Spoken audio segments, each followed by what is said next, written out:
everyone. So today I am going to explain my project and it's all about ASDF boarding house management. So here I am using the NetBeans for our code and SAM for our database. So here we go. So the first thing I did, kinagama ko og database sa atong SAM. Ang name sa akong database kay ASDF boarding house management and then natay 5 ka columns under sa atong TBL boarding house table. So naatay name, age, room number, monthly rent, and ID. So ang atong name, ang type niya is naka varchar, then 100. Ang iyang collision kay UTF-8 MB4 General CI. Sa atong age, naka-end lang siya, then 11. Sa room number, naka-varchar 20 UTF-8 MB4 General CI. Sa ato ang monthly rent, naka-double.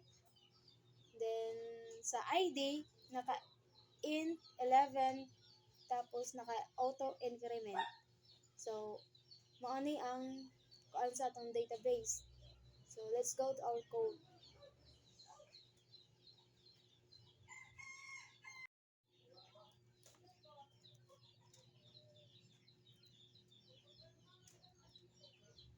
So, sa atong code, the name of my project is ASDF Boarding House Management. And then, we have here um, our package, which is kaning a line. So, this line of codes declares our package name.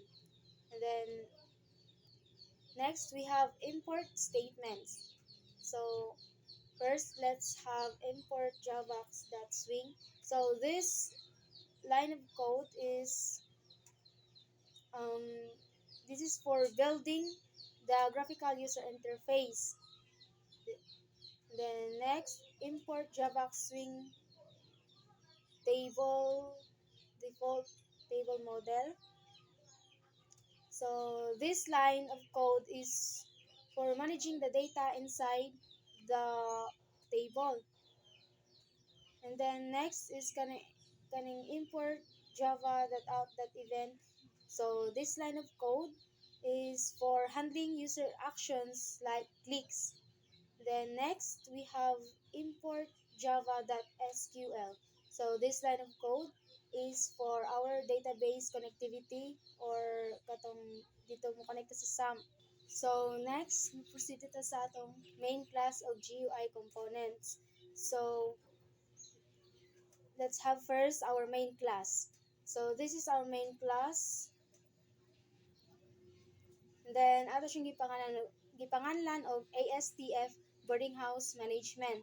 And then these are our GUI components. So kaninga section, it shows the class definition and variables declaration.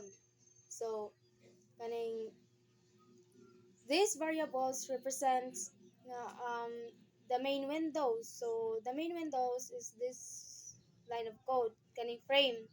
And then next, kay ang ato ang mga input fields para kaning JText field, TF name, TF age, TF room, and TF rent. And then next, our table and this is our table and our data model. So this is for our main class and GUI components. Then let's proceed to our constructor. So the name of our constructor is same lang gyapon sa name sa atong main class. Then we have here mga GUI components. Ang JFrame equals new JFrame, and then title sa ato ang katong Windows. And the next, we have set size 750, 400, Set default close operation JFrame exit on close. Set location relative to null and set layout null.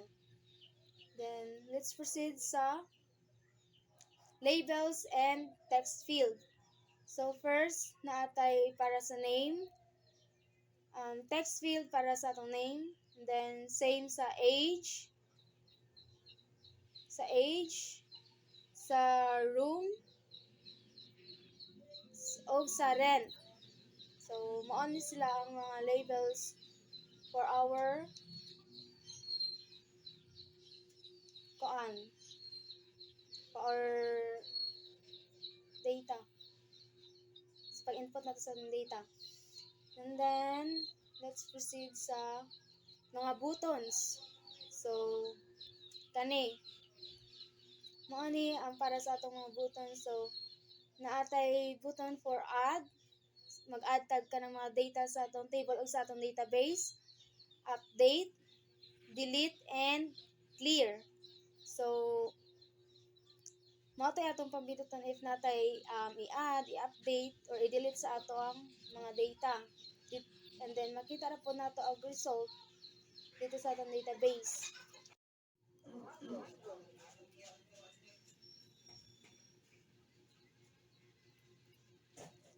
So, next, we have for table.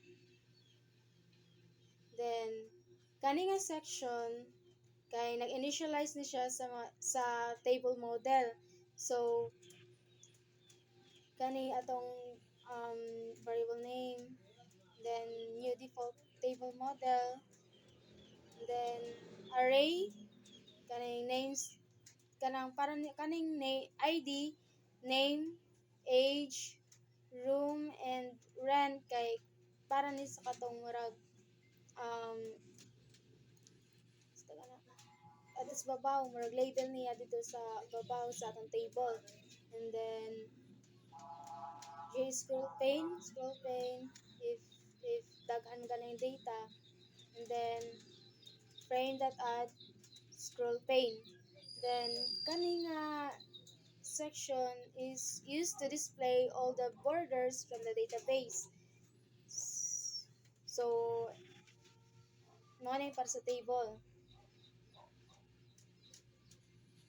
Then next, kaning load data, and then kani.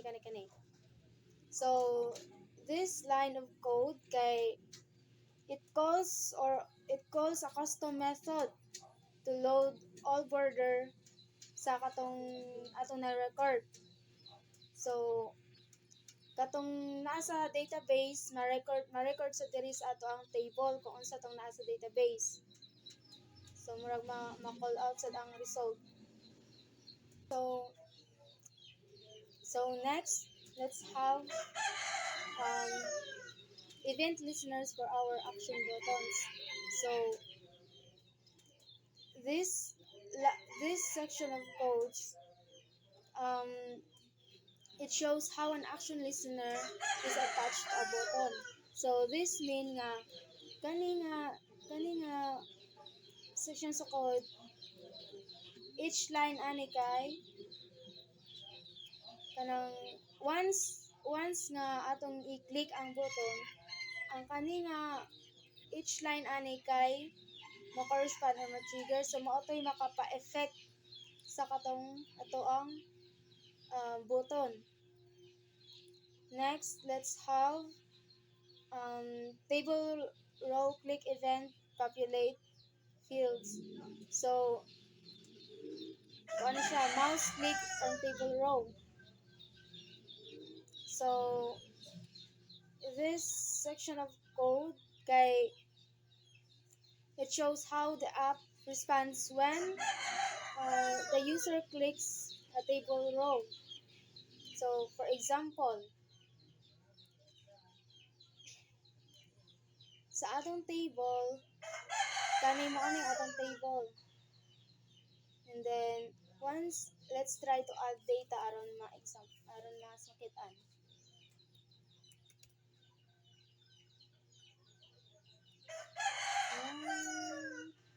Then age is, let's say, 20.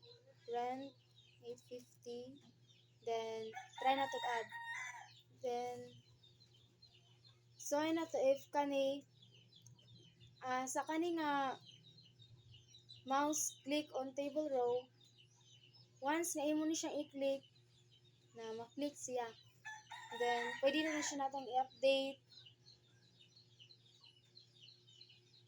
I'll explain later after sa kani nga kuan, explain sa atong code atong i-execute. So this is our table, this is the label of each row, then atong data.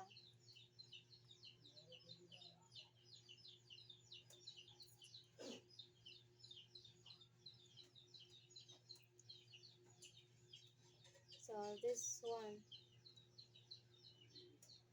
So the selected rows data is loaded into the text field for editing and deletion. So mo to ma-delete siya, ma-edit once nga naka-enter tag data. So napo na siya, mo reflect po na siya dito sa atong database. Next, frame that set visible true. So kani aron ma out makita na to kung kuan ba ni kaning atong gipanggama nga mga variables aron mo output siya.